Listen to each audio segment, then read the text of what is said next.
സംസ്ഥാനത്ത് ദിനംപ്രതി റിപ്പോർട്ട് ചെയ്യുന്ന കേസുകളുടെ എണ്ണം 1000-നടുത്ത് തന്നെ തുടരുകയാണ്. ഇന്നത്തത് 962 ആണ്. നിങ്ങൾക്കറിയാവുന്നതുപോലെ വെള്ളിയാഴ്ച 1310 ആയിരുന്നു, ശനിയാഴ്ച 1120 ഇന്നലെ 1169 ആയിരുന്നു. മറ്റൊരു പ്രത്യേകത,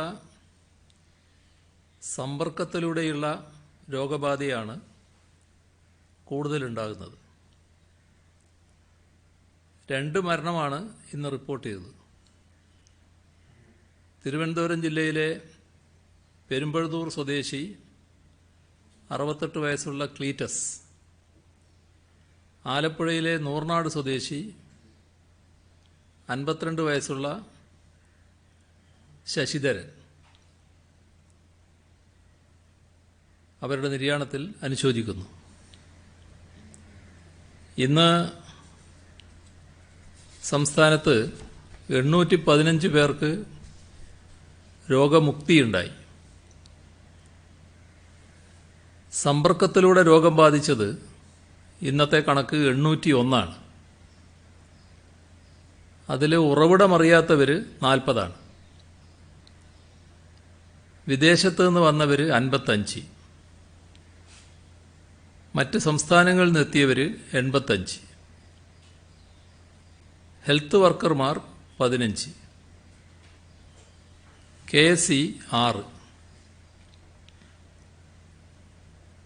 ഇന്നും തിരുവനന്തപുരം ജില്ലയിലാണ് കൂടുതൽ ആളുകൾക്ക് രോഗബാധ സ്ഥിരീകരിച്ചത്, 205 പേർക്ക്. എറണാകുളം 106, ആലപ്പുഴ 101, തൃശ്ശൂർ 85, മലപ്പുറം 85, കാസർഗോഡ് 66, പാലക്കാട് 59, കൊല്ലം 57, കണ്ണൂർ 37, പത്തനംതിട്ട 36, കോട്ടയം 35, കോഴിക്കോട് 33, വയനാട് 31, ഇടുക്കി 26. നെഗറ്റീവായവരുടെ ജില്ല തിരിച്ചുള്ള കണക്ക്: തിരുവനന്തപുരം 253, കൊല്ലം 40, പത്തനംതിട്ട 59, ആലപ്പുഴ 50, കോട്ടയം 55, ഇടുക്കി 54, എറണാകുളം 38, തൃശ്ശൂർ 52, പാലക്കാട് 67, മലപ്പുറം 38, കോഴിക്കോട് 26, വയനാട് 8, കണ്ണൂർ 25, കാസർഗോഡ് 50. കഴിഞ്ഞ 24 മണിക്കൂറിനകം 19,343 സാമ്പിളുകൾ പരിശോധിച്ചു. 1,45,234 പേരാണ് നിരീക്ഷണത്തിലുള്ളത്. 10,779 പേർ ആശുപത്രികളിലാണ്. ഇന്ന് മാത്രം 1,115 പേരെ ആശുപത്രിയിൽ പ്രവേശിപ്പിച്ചു. ഇപ്പോൾ ചികിത്സയിലുള്ളത് 11,484 പേരാണ്. ഇതുവരെ ആകെ 4,29,000 സാമ്പിളുകളാണ് പരിശോധനയ്ക്കായി അയച്ചത്. ഇതിൽ 3,926 സാമ്പിളുകളുടെ ഫലം വരാനുണ്ട്. ഇതുകൂടാതെ സെന്റിനൽ സർവൈലൻസിന്റെ ഭാഗമായി മുൻഗണനാ ഗ്രൂപ്പുകളിൽ നിന്ന് 1,27,233 സാമ്പിളുകൾ ശേഖരിച്ചു. അതിൽ 1,254 സാമ്പിളുകൾ നെഗറ്റീവായി. സംസ്ഥാനത്തെ ഹോട്ട്സ്പോട്ടുകളുടെ എണ്ണം 506 സമ്പർക്ക വ്യാപനം മൂലമുള്ള രോഗബാധ കൂടിവരുന്ന പശ്ചാത്തലത്തിൽ കണ്ടെയ്ൻമെന്റ് സോൺ കണ്ടെത്തി മാർക്ക് ചെയ്യാൻ പോലീസിനെ ചുമതലപ്പെടുത്തുകയാണ്. ജില്ലാ പോലീസ് മേധാവിമാർ ഇക്കാര്യത്തിൽ ആവശ്യമായ നടപടികൾ സ്വീകരിക്കണം. കണ്ടെയ്ൻമെന്റ് സോണിലെ നിയന്ത്രണങ്ങൾ ഫലപ്രദമായി നടപ്പാക്കുന്നതിന് പോലീസ് നടപടി കർശനമാക്കും. ക്വാറന്റൈൻ ലംഘിച്ച് ചിലരെങ്കിലും പുറത്തിറങ്ങുന്ന സ്ഥിതിയുണ്ട്. ശാരീരിക അകലം പാലിക്കാതിരിക്കുക, സമ്പർക്ക വിലക്ക് ലംഘിക്കുക, ഇത്തരത്തിലുള്ള സംഭവങ്ങളെല്ലാം ആവർത്തിക്കപ്പെടുന്നുണ്ട്. ഇത് രോഗവ്യാപന തോത് വർദ്ധിപ്പിക്കുന്നതിന് പ്രധാന ഘടകമാണ്. ഇത്തരം കാര്യങ്ങളിൽ നിയന്ത്രണത്തിനുള്ള പൂർണ്ണ ചുമതല പോലീസിന് നൽകുകയാണ്. ക്വാറന്റൈനിൽ കഴിയുന്നവർ അവിടെ തന്നെ കഴിയുന്നുവെന്ന് ഉറപ്പുവരുത്താൻ ഉള്ള ഇടപെടലാണ് പോലീസിൻ്റെ ഭാഗത്തുനിന്നുണ്ടാകേണ്ടത്. പുറത്തിറങ്ങിയാൽ കടുത്ത നടപടിയും ഉണ്ടാകും.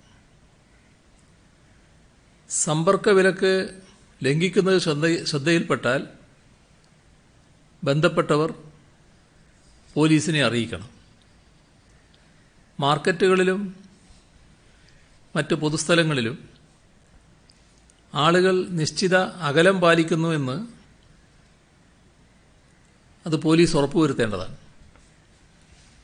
ക്വാറന്റൈനിൽ കഴിയുന്നവർ, ആശുപത്രിയിൽ കഴിയുന്നവർ അവിടുന്ന് കടന്നു കളയുന്ന ചില സംഭവങ്ങൾ ഉണ്ടായിട്ടുണ്ട്. അത്തരം ആളുകളെ കണ്ടെത്തുന്നതിന് പോലീസ് പെട്ടെന്ന് തന്നെ നടപടി സ്വീകരിക്കേണ്ടതാണ്. അതോടൊപ്പം ഏറ്റവും പ്രധാനമാണ് പോസിറ്റീവായ ഒരാളുടെ കോണ്ടാക്റ്റുകൾ കണ്ടെത്തൽ. അതിൽ പ്രൈമറി, സെക്കൻഡറി കോണ്ടാക്റ്റുകളാണ് കണ്ടെത്തേണ്ടത്. ആ നടപടി പോലീസ് നേരിട്ട് നിർവഹിക്കേണ്ടതാണ്. അതിലുള്ള പോലീസിൻ്റെ പ്രത്യേക പരിശീലനത്തിൻ്റെ ഭാഗമായി അന്വേഷണ മികവ് അവർക്കുണ്ട്. അതുകൂടി ഉപയോഗിച്ച് ഇത്തരം ആളുകളെ കണ്ടെത്തുന്നതിന് എസ്ഐയുടെ നേതൃത്വത്തിലുള്ള ഒരു ടീം പ്രവർത്തിക്കും. കോണ്ടാക്ട് ട്രേസിംഗ് നടത്തലാണ് ആ ടീമിൻ്റെ പ്രധാന ചുമതല. പോസിറ്റീവ് ആളുകളുടെ സമ്പർക്ക പട്ടിക നിലവിൽ ഹെൽത്ത് ഇൻസ്പെക്ടർമാരാണ് തയ്യാറാക്കുന്നത്. ഇപ്പോഴത്തെ വ്യാപന സാഹചര്യം പരിഗണിച്ച് ആ ചുമതല ഈ വ്യാപനത്തിൻ്റെ പ്രത്യേകത കണക്കിലെടുത്ത് പോലീസിന് നൽകുകയാണ്. 24 മണിക്കൂറിനകം പ്രൈമറി, സെക്കൻഡറി കോണ്ടാക്റ്റുകൾ കണ്ടെത്തുകയാണ് വേണ്ടത്. കണ്ടെയ്ൻമെന്റ് സോണിലും പുറത്തും അകലം പാലിക്കൽ ഉൾപ്പെടെയുള്ള പ്രോട്ടോകോൾ നടപ്പാക്കുന്നത് കർശനമാക്കേണ്ടതുണ്ട്. 24 മണിക്കൂറും പോലീസ് ഇക്കാര്യത്തിൽ ജാഗ്രത പാലിക്കേണ്ടതാണ്. ആശുപത്രികൾ, പച്ചക്കറി മാർക്കറ്റ്, മത്സ്യ മാർക്കറ്റ്, വിവാഹ വീടുകൾ, മരണ വീടുകൾ, വൻകിട കച്ചവട സ്ഥാപനങ്ങൾ, ഇങ്ങനെ ആളുകൾ കൂട്ടത്തോടെ എത്തിച്ചേരുന്ന ഒട്ടേറെ സ്ഥലങ്ങളുണ്ട്. അവിടങ്ങളിലെല്ലാം പോലീസ് പ്രത്യേക ശ്രദ്ധ ചെലുത്തേണ്ടതുണ്ട്. ഇക്കാര്യത്തിൽ സംസ്ഥാന തലത്തിലുള്ള പ്രവർത്തനങ്ങൾ ഏകോപിപ്പിക്കുന്നതിന് ആവശ്യമായ നിർദ്ദേശങ്ങളും ഉപദേശങ്ങളും നൽകുന്നതിന് സംസ്ഥാനതല പോലീസ് നോഡൽ ഓഫീസറായി Ernakulam city police commissioner Vijay സാക്കറയെ നിശ്ചയിച്ചു. കണ്ടെയ്ൻമെൻറ് സോണുകൾ ഇപ്പോൾ നിശ്ചയിക്കുന്നത് ഒരു വാർഡോ ഡിവിഷനോ അടിസ്ഥാനപ്പെടുത്തിയാണ്. ഇവിടെ ഒരു മാറ്റം വരികയാണ്. ഈ പോസിറ്റീവായ ആളുടെ പ്രൈമറി സെക്കൻഡറി കോൺടാക്റ്റുകൾ കണ്ടെത്തിയാൽ ആ പ്രൈമറി സെക്കൻഡറി കോൺടാക്റ്റുകൾ താമസിക്കുന്ന സ്ഥലം പ്രത്യേകമായി അടയാളപ്പെടുത്തും. ആ പ്രദേശം വേർതിരിച്ച് അടയാളപ്പെടുത്തും. അങ്ങനെ ആ പ്രദേശം ഒരു കണ്ടെയ്ൻമെൻറ് മേഖലയാക്കും. അപ്പോൾ ഒരു വാർഡ് എന്നതിന് പകരം ചിലപ്പോൾ വാർഡിൻ്റെ ഒരു ഭാഗത്താണ് ഈ ആളുകളെല്ലാം ഉള്ളതെങ്കിൽ ആ പ്രദേശമായിരിക്കും കണ്ടെയ്ൻമെൻറ് സോൺ.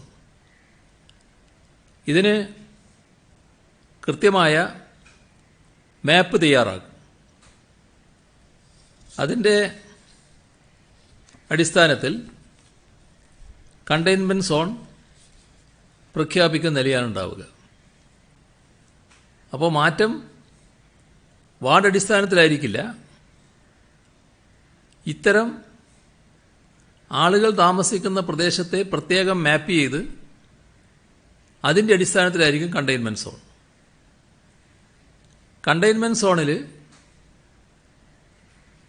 ഇപ്പോഴുള്ളതുപോലെ തന്നെ, എന്നാൽ ഇപ്പോഴുള്ളത് പലതും പാലിക്കപ്പെടുന്നില്ല, കർക്കശമായി പാലിക്കപ്പെടുന്ന വ്യവസ്ഥകളുണ്ടാവും. അതായത് ഈ കണ്ടെയ്ൻമെൻറ് സോണിൽ ഉള്ളവർക്ക് പുറത്തേക്കോ മറ്റുള്ളവർക്ക് കണ്ടെയ്ൻമെൻറ് സോണിലേക്കോ പോകാൻ അനുവാദമുണ്ടാവില്ല. അപ്പോൾ അവിടങ്ങളിൽ അവശ്യ സാധനങ്ങൾ വേണ്ടി വരും. അത് വീടുകളിലെത്തിക്കാൻ സംവിധാനമുണ്ടാക്കും. അതിനുവേണ്ടി കടകളെ സജ്ജമാക്കും. കടകളിലൂടെ വിതരണം ചെയ്യുന്ന രീതിയാണ് നടപ്പാക്കുക. അതിനെന്തെങ്കിലും പ്രയാസമുണ്ടെങ്കിൽ പോലീസോ പോലീസ് വളണ്ടിയറോ ഈ വേണ്ട അവശ്യ സാധനങ്ങൾ വീട്ടിലെത്തിക്കും. കണ്ടെയ്ൻമെൻറ് സോൺ ഒഴിവാകുന്നത് ഈ കണ്ടെയ്ൻമെൻറ് സോണിനകത്തുള്ള പ്രൈമറി സെക്കൻഡറി കോൺടാക്റ്റുകൾ പരിശോധനയിലൂടെ രോഗമുക്തമായി എന്നുറപ്പുവരുത്തിയതിനു ശേഷമായിരിക്കും. അതിൻ്റെ ഭാഗമായാണ് കണ്ടെയ്ൻമെൻറ് സോൺ അല്ലാതാവുക. ഇത്തരം കാര്യങ്ങൾ കൃത്യമായി നടപ്പാക്കുന്നു എന്ന് ഉറപ്പുവരുത്താൻ ജില്ലകളിലുള്ള ഇൻസിഡന്റ് കമാൻഡർമാരിൽ ഒരാളായി ജില്ലാ പോലീസ് മേധാവിയെ കൂടി ചുമതലപ്പെടുത്തും. നിയന്ത്രണങ്ങളും നിർദ്ദേശങ്ങളും ഫലപ്രദമായി നടപ്പാക്കുന്നുണ്ട് എന്ന് ഉറപ്പുവരുത്താനും ജില്ലയിലെ പൊതുസ്ഥിതി വിശകലനം ചെയ്യാനും വിലയിരുത്താനും എല്ലാ ദിവസവും ജില്ലാ കളക്ടറും ജില്ലാ പോലീസ് മേധാവിയും DMOവും കൂടിയുള്ള യോഗം ചേരും. ഈ യോഗങ്ങൾ എല്ലാ ദിവസവും ചേരുന്ന നിലയാണ് ഉണ്ടാവുക. ഇത് സ്വാഭാവികമായി കുറച്ചുകൂടി പ്രയാസങ്ങൾ ആളുകൾക്കുണ്ടാക്കും. എന്നാൽ രോഗവ്യാപനമുണ്ടായി ജീവഹാനി സംഭവിക്കുന്നതിനേക്കാളും ഈ പ്രയാസം ഇപ്പോൾ അനുഭവിക്കുന്നത് തന്നെയാണ് നന്നാവുക. രോഗവ്യാപനത്തിന് സമ്പർക്കമാണ് ഏറ്റവും വലിയ കാരണമായിട്ട് മാറുന്നത്. അത് ഒഴിവാക്കുക എന്നത് പ്രധാനമാണ്. ഇക്കാര്യത്തിൽ എല്ലാവരുടെയും സഹകരണമാണ് വേണ്ടത്. ഇപ്പോൾ രോഗബാധ റിപ്പോർട്ട് ചെയ്തതിനെ തുടർന്ന് പോലീസ് ആസ്ഥാനം ഭാഗികമായി ഏതാനും ദിവസത്തേക്ക് അടച്ചിടുകയാണ്. ഇത് പോലീസിൻ്റെ പ്രവർത്തനത്തെ ബാധിക്കില്ല. കൺട്രോൾ റൂം, വയർലെസ് സംവിധാനങ്ങൾ പ്രവർത്തിക്കുന്നുണ്ട്. ഉദ്യോഗസ്ഥർ വീട്ടിലിരുന്ന് ജോലി ചെയ്യുന്നുണ്ട്. അണുനശീകരണത്തിന് വേണ്ടിയാണ് ഇപ്പോൾ ഈ നടപടി സ്വീകരിക്കുന്നത്.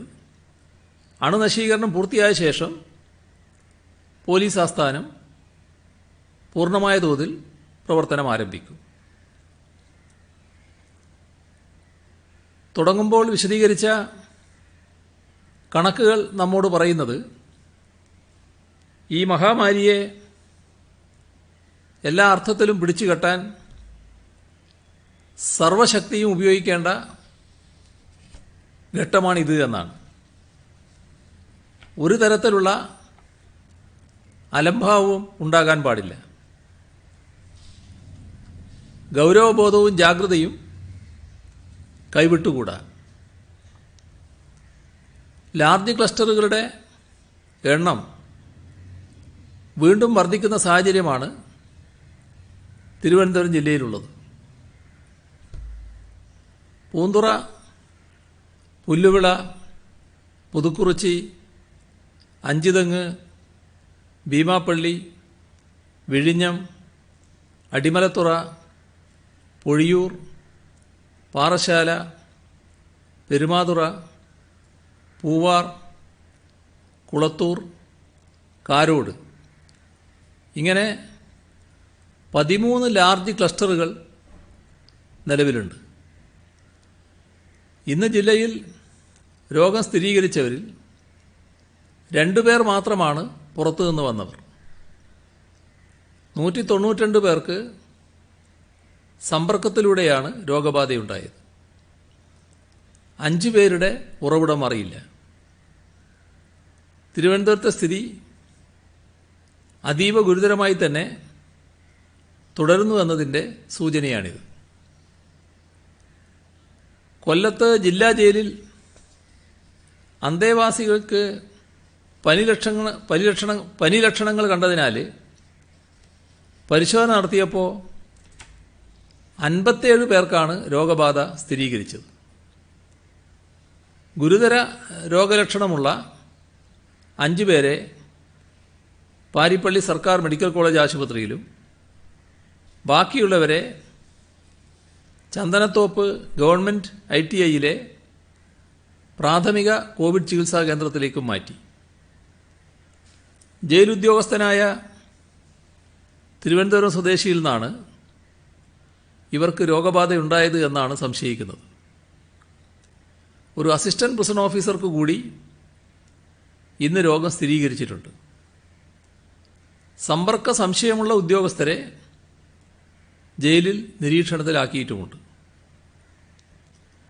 ആലപ്പുഴ ജില്ലാ പഞ്ചായത്തിലെ ഓരോ ഡിവിഷനിലും കോവിഡ് സ്രവ പരിശോധനയ്ക്കായി കിയോസ്ക് തുടങ്ങും. ജില്ലയിലാകെ 23 കിയോസ്കുകളാണ് ആരംഭിക്കുക. കിയോസ്കുകൾക്കും ആൻറ്റിജൻ കിറ്റിനുമായി 3,40,00,000 രൂപയാണ് ജില്ലാ പഞ്ചായത്ത് മാറ്റിവെച്ചിട്ടുള്ളത്. എറണാകുളം ജില്ലയിൽ ആലുവ, പശ്ചിമ കൊച്ചി മേഖലകളിൽ രോഗം കൂടുതലായി വ്യാപിക്കുന്നു. ആലുവ ക്ലസ്റ്ററിൽ ചൂർണിക്കര, എടത്തല പ്രദേശങ്ങളിലാണ് രോഗവ്യാപനം ശക്തമായി തുടരുന്നത്. നെല്ലിക്കുഴി, കോട്ടപ്പടി പ്രദേശങ്ങളിലും കഴിഞ്ഞ ദിവസങ്ങളിൽ കൂടുതൽ പേർക്ക് സമ്പർക്കത്തിലൂടെ രോഗം സ്ഥിരീകരിച്ചിട്ടുണ്ട്. ഇന്ന് സമ്പർക്ക വ്യാപനം ഉണ്ടായത് 78 പേർക്കാണ്. പശ്ചിമ കൊച്ചി മേഖലയിൽ ലോക്ക്ഡൗൺ പ്രഖ്യാപിച്ചു. അവശ്യ സർവീസുകളും ട്രക്കുകളും മാത്രമേ അനുവദിക്കൂ. തൃക്കാക്കര കരുണാലയം ആക്റ്റീവ് ക്ലസ്റ്ററായി തുടരുകയാണ്. ഗുരുതരമായ രോഗലക്ഷണമില്ലാത്തവരെ കരുണാലയത്തിൽ തയ്യാറാക്കിയ FLTCയിലും രോഗലക്ഷണമുള്ളവരെ കളമശ്ശേരി മെഡിക്കൽ കോളേജിലുമാണ് പ്രവേശിപ്പിക്കുന്നത്. ജില്ലയിലെ മഠങ്ങളിലും വൃദ്ധസദനങ്ങളിലുമുള്ള രോഗവ്യാപനത്തെ ഗുരുതരമായാണ് കാണുന്നത്. സംസ്ഥാനത്തെ കോവിഡ് രോഗികളുടെ എണ്ണം വർദ്ധിച്ച സാഹചര്യത്തിലാണ് ക്ലസ്റ്റർ കെയർ ആവിഷ്കരിച്ചത്. ഇതുവരെ 174 ക്ലസ്റ്ററുകളാണ് കണ്ടെത്തി നിയന്ത്രണ നടപടികൾ സ്വീകരിച്ചത്. ഇതിൽ 32 ക്ലസ്റ്ററുകളിൽ രോഗവ്യാപനം തടഞ്ഞ് പൂർണ്ണമായും നിയന്ത്രണ വിധേയമാക്കാനായിട്ടുണ്ട്. 34 ക്ലസ്റ്ററുകളിൽ ഇപ്പോഴും രോഗവ്യാപനം വർദ്ധിക്കുകയാണ്. 57 ഇടത്ത് വ്യാപന തോത് കുറയുന്നുണ്ട്. 51 ഇടത്ത് തൽസ്ഥിതി തന്നെ കുറേ ദിവസമായി തുടരുകയാണ്. കോവിഡ് ബാധ പുറത്തേക്ക് വ്യാപിച്ച് കൂടുതൽ ക്ലസ്റ്ററുകൾ രൂപം കൊള്ളാതെ ആ ക്ലസ്റ്ററിനുള്ളിൽ തന്നെ പരിശോധനയും ചികിത്സയും ശക്തിപ്പെടുത്തുകയാണ് ഇതിലൂടെ ചെയ്യുന്നത്. ഒരു പ്രത്യേക മേഖല കേന്ദ്രീകരിച്ച് അപ്രതീക്ഷിതമായി കോവിഡ് കേസുകൾ വൻതോതിൽ റിപ്പോർട്ട് ചെയ്യുമ്പോഴാണ് അതിനെ ക്ലസ്റ്ററായി തിരിക്കുന്നത്. ഉറവിടമറിയാത്ത ഒരു കേസെങ്കിലും ഉണ്ടാവുകയോ ആ പ്രദേശത്ത് 2ൽ കൂടുതൽ കേസുകൾ പരസ്പര ബന്ധമില്ലാതാവുകയോ ചെയ്താൽ അതിനെ അടിസ്ഥാനമാക്കി ക്ലസ്റ്ററിൻ്റെ കോൺടാക്ട് ട്രേസിംഗ് തുടങ്ങുകയാണ്.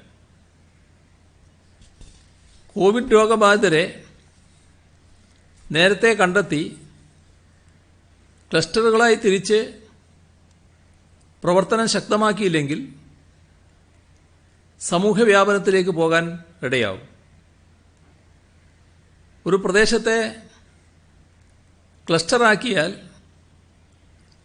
റാപ്പിഡ് റെസ്പോൺസ് ടീം സജ്ജമാക്കുക എന്നതാണ് ആദ്യ നടപടി. കൺട്രോൾ റൂമിൻ്റെ നേതൃത്വത്തിലായിരിക്കും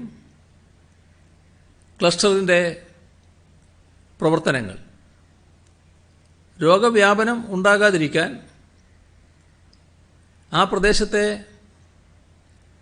കണ്ടെയ്ൻമെൻറ് സോണാക്കി തിരിക്കുകയും അവിടെ ലോക്ക്ഡൗൺ ആക്കി ജനങ്ങളുടെ ഇടപെടലുകൾ പരമാവധി കുറച്ച് ക്വാറന്റൈനിലാക്കുന്ന നടപടിയാണ് സ്വീകരിച്ചു വരുന്നത്.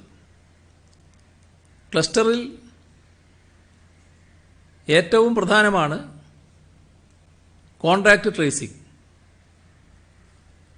അതോടൊപ്പം ടെസ്റ്റിംഗ്, ഐസൊലേഷൻ എന്നിവയടങ്ങിയ ക്ലസ്റ്റർ രൂപരേഖ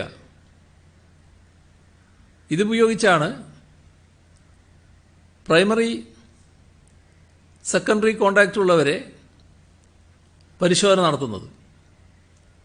പോസിറ്റീവായവരെ കോവിഡ് ചികിത്സാ കേന്ദ്രത്തിലേക്ക് മാറ്റും, നെഗറ്റീവായവർ ക്വാറന്റൈനിലേക്കും. തീരദേശ മേഖലകളിൽ കൂടുതൽ ക്ലസ്റ്ററുകൾ രൂപപ്പെടുകയാണ്. അതുകൊണ്ട് തന്നെ ഈ മേഖലയ്ക്ക് പ്രത്യേക ക്ലസ്റ്റർ നിയന്ത്രണ രൂപരേഖ തയ്യാറാക്കിയിട്ടുണ്ട്. തിരുവനന്തപുരത്ത് ക്ലസ്റ്റർ അടങ്ങിയ പ്രദേശത്തെ പ്രത്യേക സോണായി തിരിച്ചാണ് നിയന്ത്രണം നടപ്പാക്കുന്നത്. മലയോര മേഖലയിൽ പ്രത്യേകിച്ച് ആദിവാസി ജനസമൂഹത്തിനിടയിൽ കോവിഡ് എത്തിച്ചേരാതെ നോക്കേണ്ടതുണ്ട്. ട്രൈബൽ മേഖലയ്ക്ക് വേണ്ടി പ്രത്യേക കോവിഡ് നിയന്ത്രണ രൂപരേഖ തയ്യാറാക്കിയിട്ടുണ്ട്. ഇതുപോലെ ജനങ്ങൾ തിങ്ങിപ്പാർക്കുന്ന നഗരങ്ങളിലെ കോളനികൾ, ഫ്ലാറ്റുകൾ, ഇവിടങ്ങളിൽ കോവിഡ് പടരാതിരിക്കാൻ പുറത്തു നിന്ന് ആളുകൾ കടന്നു ചെല്ലാതിരിക്കണം. ക്ലസ്റ്റർ പ്രദേശത്തുള്ളവർ എല്ലാവരും എപ്പോഴും മാസ്ക് ധരിക്കുക എന്നത് പ്രധാനമാണ്. ശാരീരിക അകലം പാലിക്കണം. കൈകൾ ഇടയ്ക്കിടെ സോപ്പ് ഉപയോഗിച്ച് കഴുകണം. മാസ്ക് ഇല്ലാതെ സംസാരിക്കാനോ ചുമക്കാനോ തുമ്മാനോ പാടില്ല. ഈ മേഖലയിലുള്ള ആർക്കെങ്കിലും രോഗലക്ഷണങ്ങൾ കണ്ടാൽ കൺട്രോൾ റൂമിൽ അറിയിക്കണം.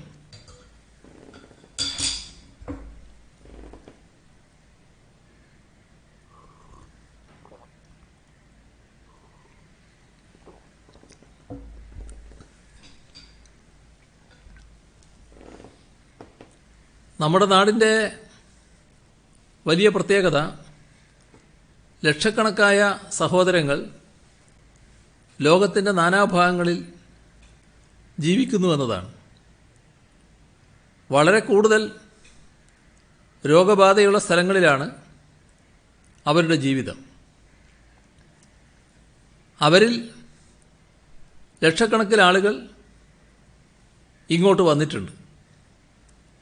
കൃത്യമായ കണക്ക് പറഞ്ഞാൽ ഇതുവരെ 7,03,977 പേരാണ് ലോക്ക്ഡൗൺ ഇളവിന് ശേഷം കേരളത്തിലേക്ക് വന്നത്.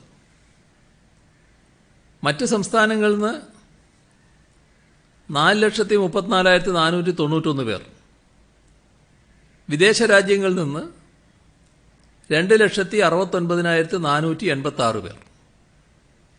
ഇങ്ങനെയാണ് ഇവിടെ വന്നവരുടെ കണക്ക്.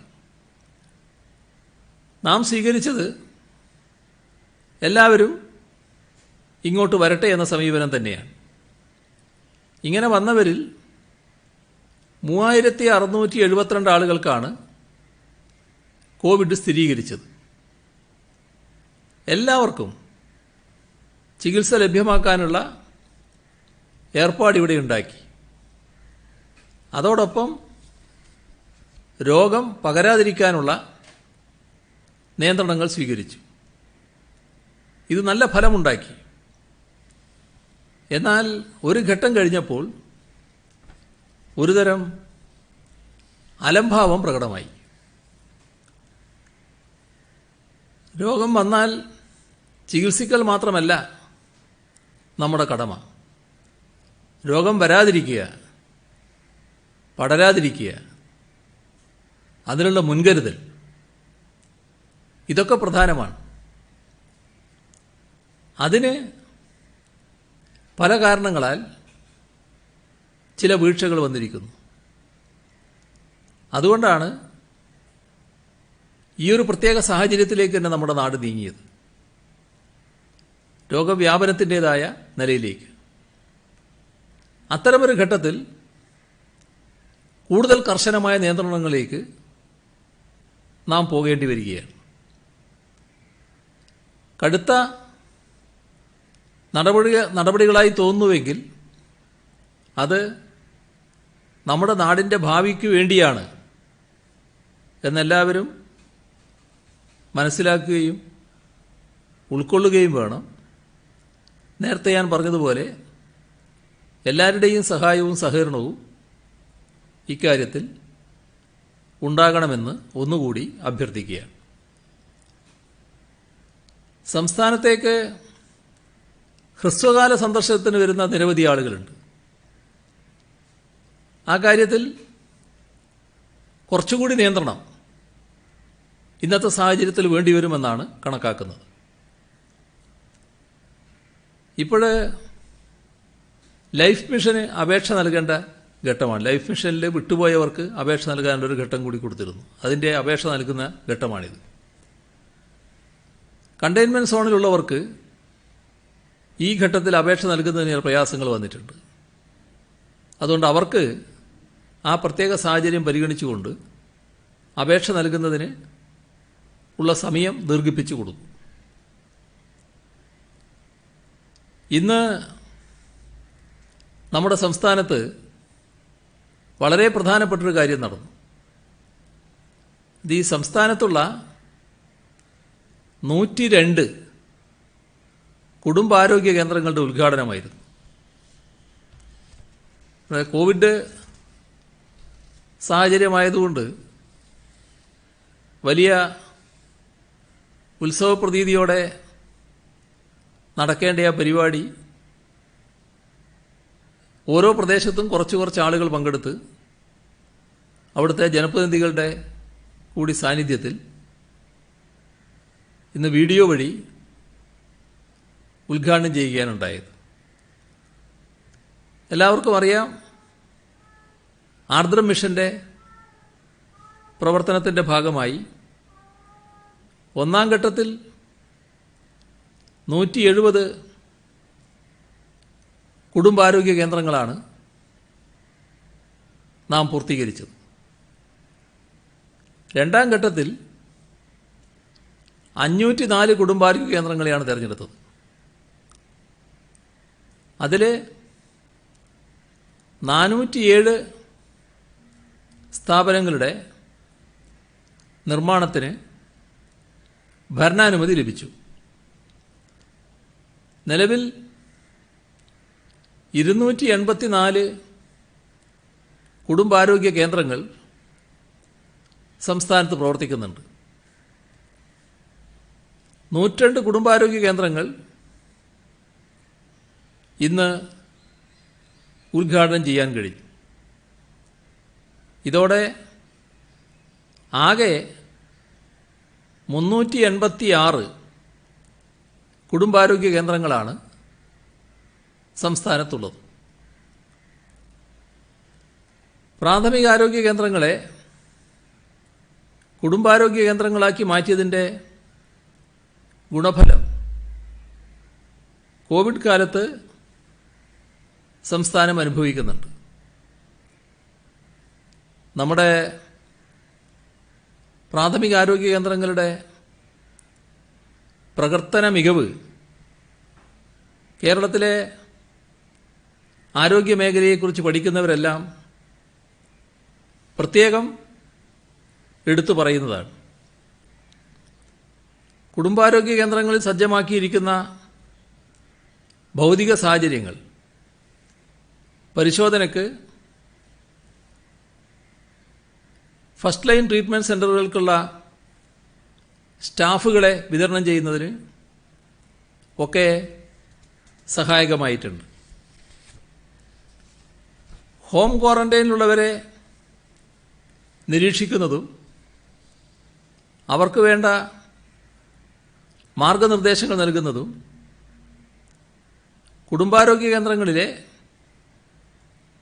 മെഡിക്കൽ ഓഫീസറുടെ നേതൃത്വത്തിൽ കൂടിയാണ്. JHI, JPHN, ആശാ വർക്കർ എന്നിവരെ ഏകോപിപ്പിക്കുന്നതും കുടുംബാരോഗ്യ കേന്ദ്രങ്ങളാണ്. ഹോം ക്വാറന്റൈനിലുള്ളവർക്ക് ആവശ്യമെങ്കിൽ ചികിത്സ ലഭ്യമാക്കുന്നതിനും ഹെൽത്ത് സെൻ്ററുകളിലെ മെഡിക്കൽ ഓഫീസർമാർ ആവശ്യമായത് ചെയ്യുന്നുണ്ട്. പ്രധാന ആശുപത്രികൾ കോവിഡ് ആശുപത്രികളായപ്പോൾ കോവിഡ് ഇതര രോഗങ്ങൾക്ക് ചികിത്സ ലഭ്യമാക്കുന്നതിന് നമ്മുടെ പ്രാഥമിക ആരോഗ്യ കേന്ദ്രങ്ങൾ വളരെ പ്രധാനപ്പെട്ട പങ്കാണ് വഹിച്ചിട്ടുള്ളത്.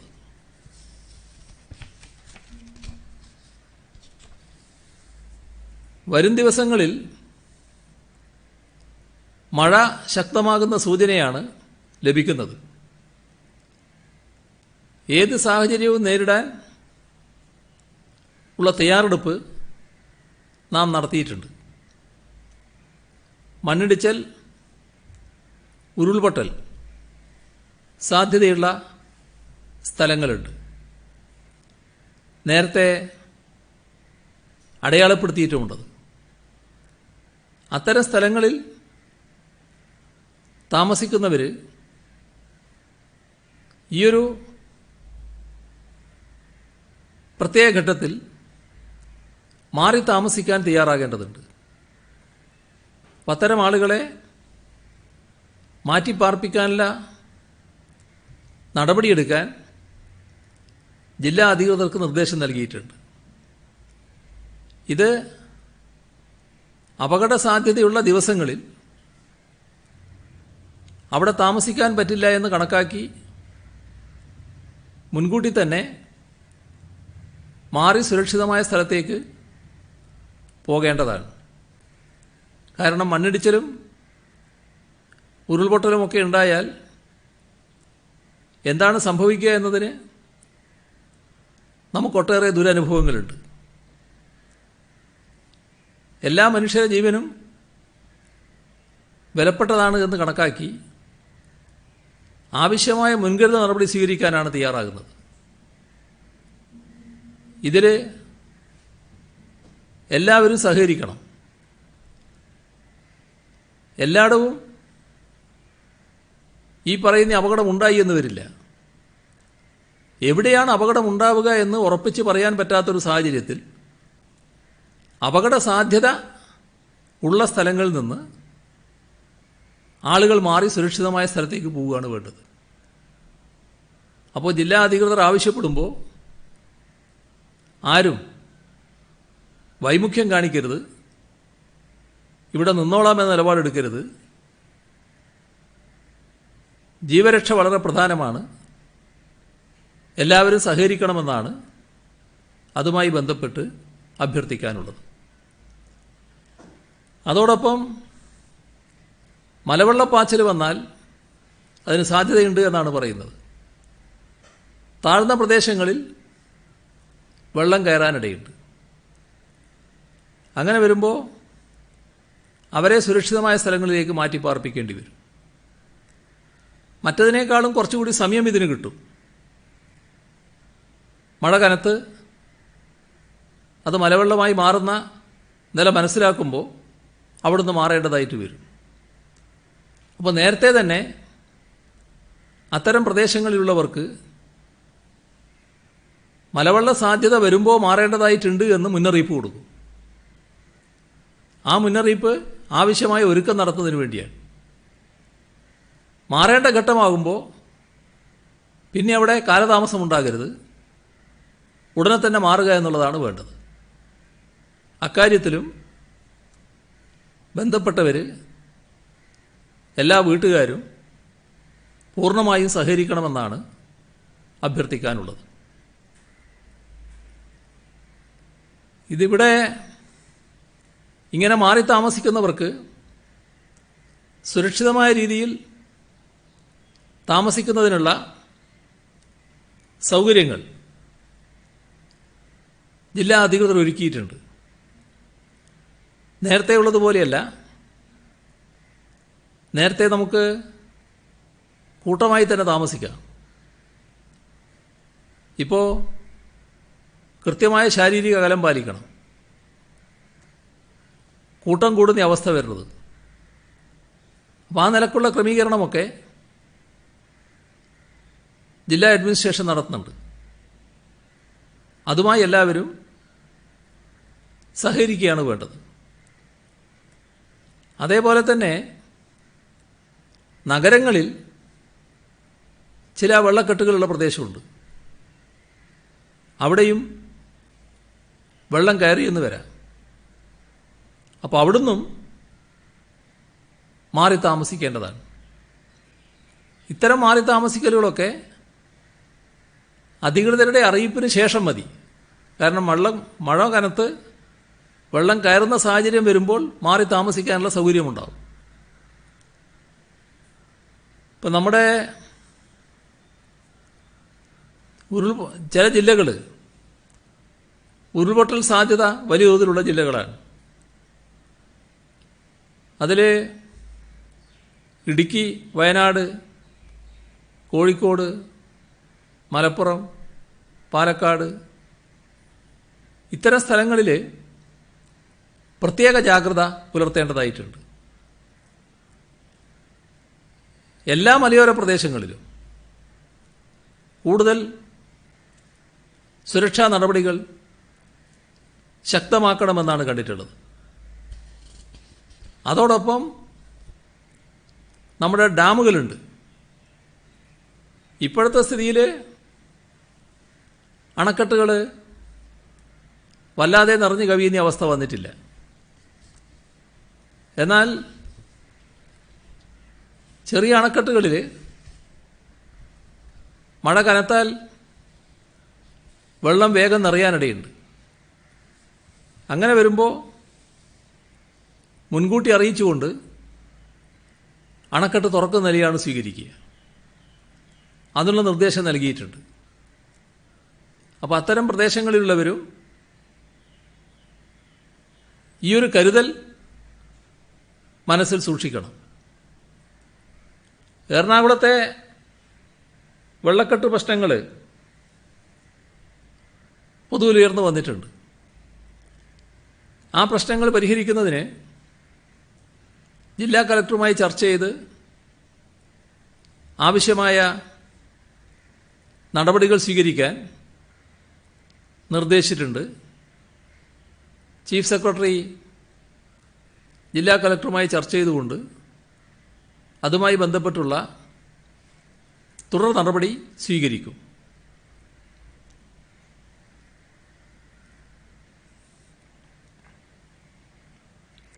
ഇതോടൊപ്പം ആളുകൾ കൂട്ടമായി താമസിക്കുമ്പോൾ ക്യാമ്പുകളായി വേണ്ടി വരുമ്പോൾ ചിലയിടങ്ങളിൽ മരുന്നുകൾ വേണ്ടി വരും. അപ്പോൾ ആവശ്യമായ മരുന്ന് ഇപ്പോൾ തന്നെ സ്റ്റോക്ക് ചെയ്തിട്ടുണ്ട്. അതിൻ്റെ കൂടെ അപകട സാധ്യതയുള്ള സ്ഥലങ്ങളിൽ ഫയർ ആൻഡ് റെസ്ക്യൂ ടീം രക്ഷാപ്രവർത്തനത്തിന് സജ്ജരായിട്ടുണ്ട്. നെയ്യാർ, പെരിങ്ങൽകുത്ത് ഡാമുകളുടെ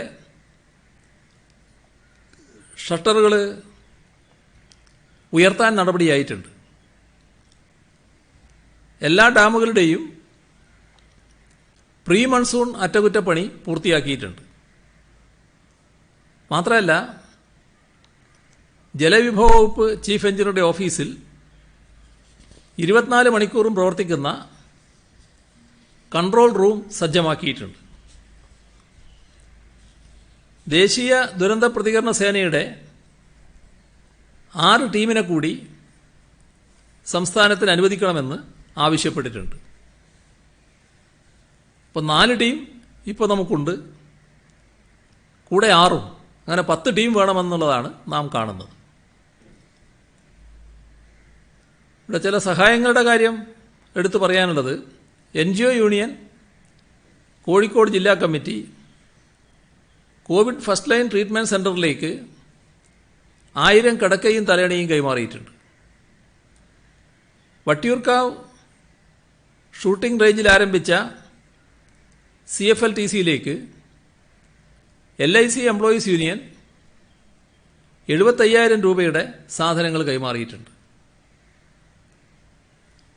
തോന്നക്കൽ ഗവൺമെൻറ് ഹയർ സെക്കൻഡറി സ്കൂളിലെ 1999 SSLC ബാച്ച് 12 വിദ്യാർത്ഥികൾക്ക് ടിവിയും 6 മാസത്തേക്കുള്ള DTH സൗജന്യ കണക്ഷനും നൽകി. മുളക്കുളം ഗ്രാമപഞ്ചായത്തിൽ ആരംഭിച്ച ഫസ്റ്റ് ലൈൻ ട്രീറ്റ്മെൻറ്റ് സെൻ്ററിലേക്ക് DYFI പെരുവ കാരിക്കോട് മേഖലാ കമ്മിറ്റികൾ ആവശ്യമായ മുഴുവൻ കിടക്കയും തലേണയും ബെഡ്ഷീറ്റും തോർത്തും കൈമാറി. ഇത്തരത്തിലുള്ള നടപടികൾ നമ്മുടെ നാട്ടിൽ ഇനിയും കൂടുതൽ വരേണ്ടതാണ് എന്നാണ് തോന്നുന്നത്. ഇപ്പോൾ CFLTCയിൽ ഈ പറഞ്ഞ കിടക്കയും തലയണയും ബെഡ്ഷീറ്റും തോർത്തും മറ്റുമൊക്കെ ആവശ്യമാണ്. അപൂർവം ചിലയിടങ്ങളിൽ കട്ടിലും കിടക്കയും വരെ നാട്ടുകാരെടുത്ത് കൊടുത്തിട്ടുണ്ട്. തൽക്കാലം ഉപയോഗിക്കാൻ വേണ്ടി എടുത്തു കൊടുക്കുന്ന സ്ഥിതി ഉണ്ടായിട്ടുണ്ട്. അപ്പോൾ വ്യക്തികൾ, കുടുംബങ്ങൾ, മറ്റ് സംഘടനകൾ അവരൊക്കെ ഇക്കാര്യത്തിൽ അകമഴിഞ്ഞ് സഹായിക്കാൻ മുന്നോട്ട് വരണമെന്നുകൂടി ഈ ഘട്ടത്തിൽ അഭ്യർത്ഥിക്കുകയാണ്. കേരളത്തിലെ IT കമ്പനികളുടെ കൂട്ടായ്മ GTEC തിരുവനന്തപുരം കലക്ട്രേറ്റിൽ സ്ഥാപിക്കുന്ന ജില്ലാ കൊറോണ വാർ റൂമിലേക്ക് 15 ലക്ഷം രൂപയുടെ ഉപകരണങ്ങൾ കൈമാറിയിട്ടുണ്ട്. SFI വടകര ഏരിയ കമ്മിറ്റിയും കോളേജ് ഓഫ് എഞ്ചിനീയറിംഗ് വടകര അലുമിനിയും ചേർന്ന് ഓൺലൈൻ പഠനത്തിനായി വിദ്യാർത്ഥികൾക്ക് 154 TV വിതരണം ചെയ്തു. Neyyattinkara municipality councillor P. മുരുകൻ്റെ നേതൃത്വത്തിൽ പ്രദേശത്തെ 31 വിദ്യാർത്ഥികൾക്ക് ടിവിയും 3 പേർക്ക് സ്മാർട്ട് ഫോണും 4 പേർക്ക് കേബിൾ കണക്ഷനും നൽകി. All India BSNL DOT pensioners association ദുരിതാശ്വാസ നിധിയിലേക്ക് അവരുടെ രണ്ടാം ഗഡു 19,16,699 രൂപ നൽകിയിട്ടുണ്ട്. അപ്പോൾ ആകെ കൈമാറിയത് 42,19,928 രൂപ. BSNL എംപ്ലോയീസ് യൂണിയൻ സംസ്ഥാന കമ്മിറ്റി 15,62,937 രൂപ. കൺസ്ട്രക്ഷൻ വർക്കേഴ്സ് യൂണിയൻ കാസർഗോഡ് ജില്ലാ കമ്മിറ്റി 4,75,650 രൂപ. മണക്കാട് സർവീസ് സഹകരണ ബാങ്ക് ജീവനക്കാരുടെ ബാങ്കും ജീവനക്കാരും കൂടി ചേർന്ന് 2,33,696 രൂപ. ജനാധിപത്യ മഹിളാ association Madayi area committee sari ചാലഞ്ചിലൂടെ സ്വരൂപിച്ച 2,36,000 രൂപ. കൂത്തുപറമ്പ് സ്വദേശി ഷാഹുൽ വി പനോളി 1,00,000 രൂപ. SFI ആലപ്പുഴ ഏരിയ കമ്മിറ്റി 1,00,000 രൂപ. കണ്ണപുരം കീഴറയിലെ C. പവിത്രൻ, പ്രേമജ ദമ്പതികളുടെ പേരക്കുട്ടികളായ രാംദേവ്, രാംനാഥ് എന്നിവരുടെ പിറന്നാൾ ആഘോഷത്തിന് കരുതിയ 1,00,000 രൂപ. പത്തനംതിട്ട കാത്തോലിക്കേറ്റ് കോളേജിൽ ഫിസിക്സ് അധ്യാപകനായിരുന്ന തോമസ് ജോണിൻ്റെ ചരമവാർഷികത്തോടനുബന്ധിച്ച് മകൻ അഭിലാഷ് T. ജോൺ 60,000 രൂപ. ചാത്തോത്ത് LP സ്കൂളിൽ നിന്നും പ്രധാന അധ്യാപകനായി വിരമിച്ച K. ജയപ്രകാശൻ മാസ്റ്റർ പെൻഷൻ തുക 24,180 രൂപ. Prathibha art and sports club Varikkoli 23,000 രൂപ. പത്തനാപുരം താലൂക്ക് ലൈബ്രറി കൗൺസിലിൻ്റെ പരിധിയിലുള്ള ഗ്രന്ഥശാലകളിൽ നിന്ന് ന്യൂസ് പേപ്പർ വിറ്റ് കിട്ടിയ 20,000 രൂപ. മുൻ പെർളശ്ശേരി പഞ്ചായത്ത് പ്രസിഡന്റ് പരേതനായ VK രാഘവന്റെ സ്മരണക്ക് മക്കൾ 10,000 രൂപ. തിരുവനന്തപുരം AR ക്യാമ്പിലെ സിവിൽ പോലീസ് ഓഫീസർ സച്ചിൻ 10,000 രൂപ.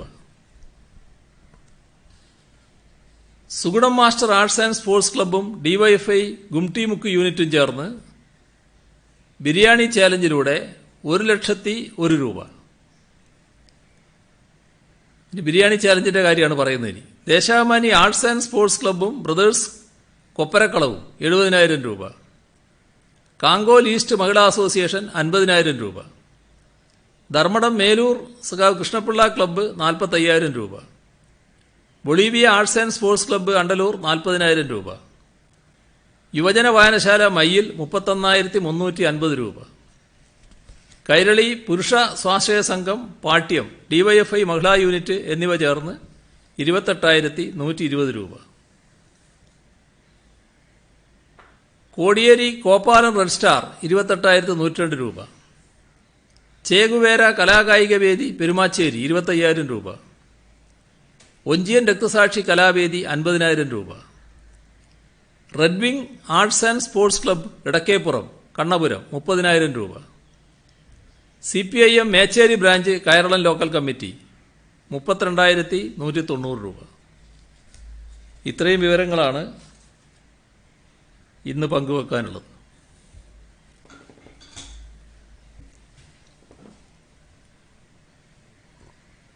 അവിടെ ശബ്ദമില്ല.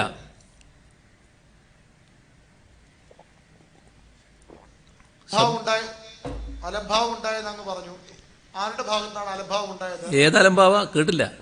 അലംഭാവം കേട്ടുള്ളൂ. ഈ കോവിഡ് പ്രതിരോധ പ്രവർത്തനങ്ങളുടെ ഭാഗമായിട്ട് ഒരു ഘട്ടമായപ്പോൾ വലിയ അലംഭാവം ഉണ്ടായെന്ന് പറഞ്ഞു. അത് ആരുടെ ഭാഗത്തുനിന്നാണ്? സർക്കാരിന്റെ ഭാഗത്താണോ, ആരോഗ്യ പ്രവർത്തകരുടെ ഭാഗത്തുനിന്നാണോ, അല്ലെങ്കിൽ ജനങ്ങളുടെ ഭാഗത്ത് ജാഗ്രത പുലർത്തുന്ന അലംഭാവമാണോ? എവിടെയാണോ ഉണ്ടായത്? ഇതില് നമ്മുടെ നാട് നല്ല കരുതലോടെയും ജാഗ്രതയോടെയുമാണ് ഇതിനെ നേരിട്ട് വന്നത്. എന്നാൽ ഒരു ഘട്ടം കഴിഞ്ഞപ്പോൾ ആ ജാഗ്രതയിൽ നല്ല തോതിലുള്ള കുറവ് വന്നു. അതിന് പ്രധാന കാരണം ഇത്തരത്തിലൊരു ജാഗ്രത ആവശ്യമില്ല എന്നൊരു സന്ദേശം നാട്ടിൽ പരക്കുന്നതിനിടയായി. അപ്പോൾ ഒരു കൂട്ടരെങ്കിലും അല്ലെങ്കിൽ ചിലരെങ്കിലും ഈ പറയുന്ന മാർഗനിർദ്ദേശങ്ങളൊക്കെ ലംഘിച്ചുകൊണ്ടുള്ള കൂട്ടായ്മകൾ ഉയർത്തിക്കൊണ്ടുവരാൻ തുടങ്ങി. അത് നാട്ടിലൊരു തെറ്റായ സന്ദേശം നൽകി. അതിൻ്റെ ഭാഗമായി നാട്ടിൽ കുറേ പേർക്ക് ഈ തരത്തിലുള്ള ജാഗ്രത പാലിക്കേണ്ടതില്ല, ശാരീരിക അകലം, ഇതിന് പ്രതിരോധത്തിൻ്റെ ഭാഗമായിട്ടുള്ള സുരക്ഷാ ക്രമീകരണങ്ങൾ, അതൊന്നും ഈ പറയുന്ന തോതിൽ പാലിക്കേണ്ടതില്ല എന്ന് കണ്ടു.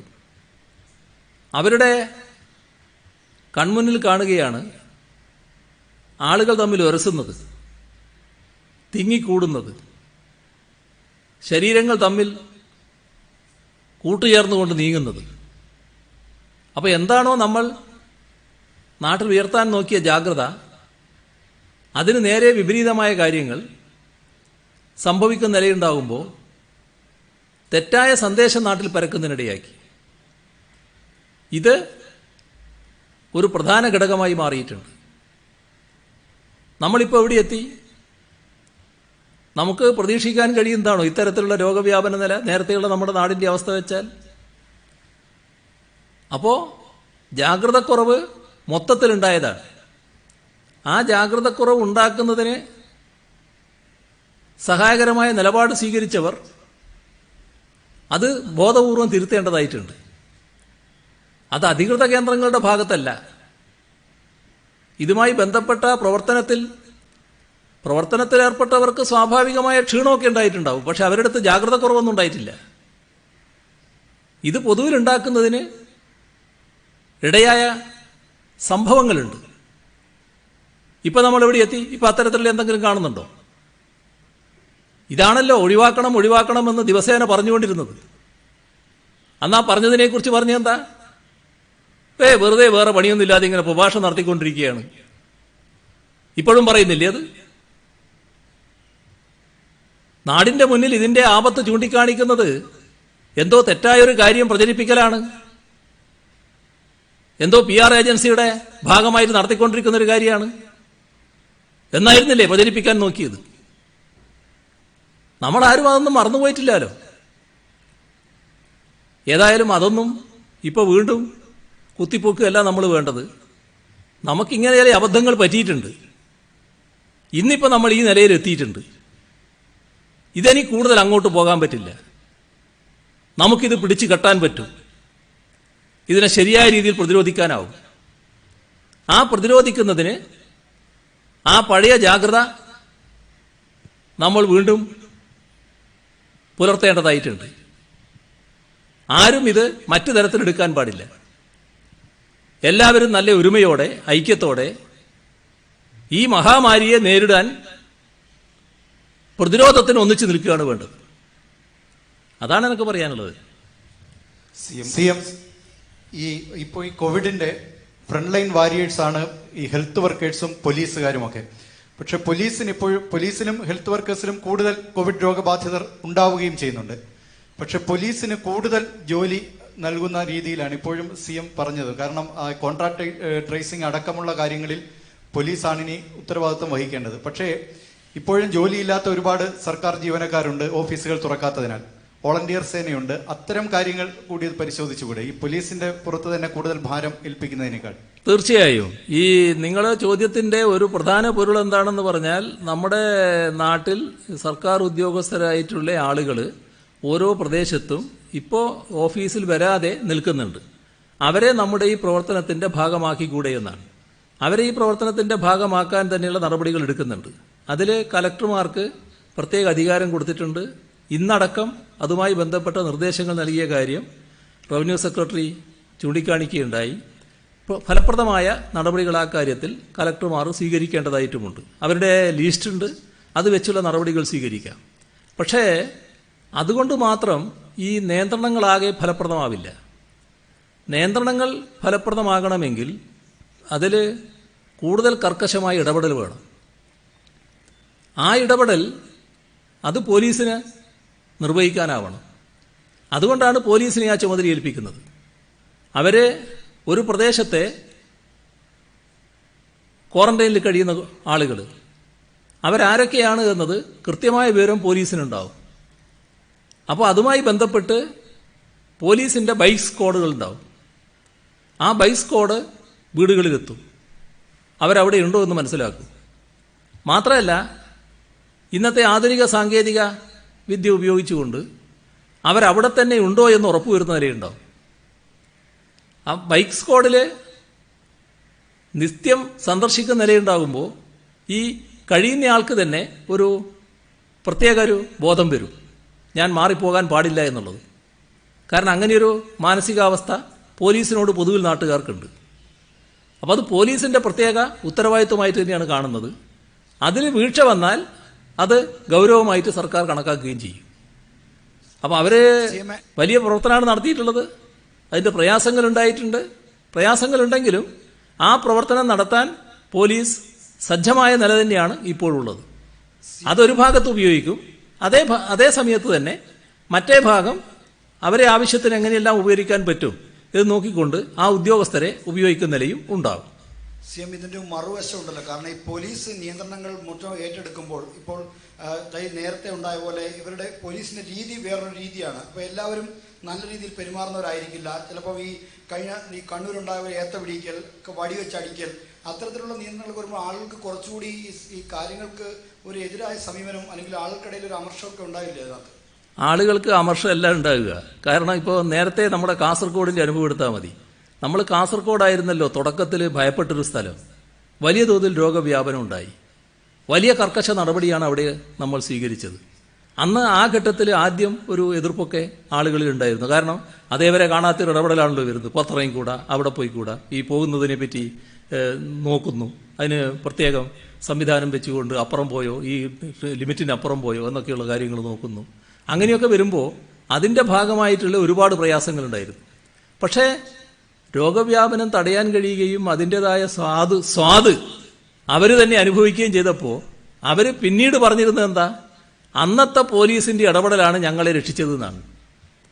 അപ്പോൾ തൽക്കാലം നെല്ലിക്കയെ പറ്റി പറഞ്ഞ പോലെ ആദ്യം കഴിക്കുമെങ്കിലും പിന്നെ മതിർക്കും എന്താണ് നില. അതുകൊണ്ടൊരു പ്രത്യേക നിലയും ഉണ്ടാകാനില്ല.